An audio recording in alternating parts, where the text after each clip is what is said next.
हद्दसना अबू नुअमान क़ाल हद्दसना अब्दुल वाहिद क़ाल हद्दसना शैबानी क़ाल हद्दसना अब्दुल्लाह इब्न शद्दाद क़ाल समिअतु मैमूनता कान रसूलुल्लाह सल्लल्लाहु अलैहि वसल्लम इज़ा अराद अन युबाशिर इम्रअतन मिन निसाइहि अमरहा फत्तज़रत वहिय हाइद।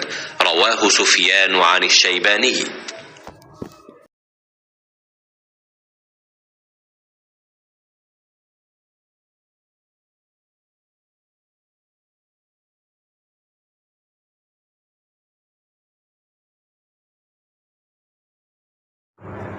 जब नबी करीम सल्लल्लाहु अलैहि वसल्लम अपनी बीवियों में से किसी से मुबाशरत करना चाहते और वो हाइज़ा होती तो आप सल्लल्लाहु अलैहि वसल्लम के हुक्म से वो पहले इज़ार बांध लेती।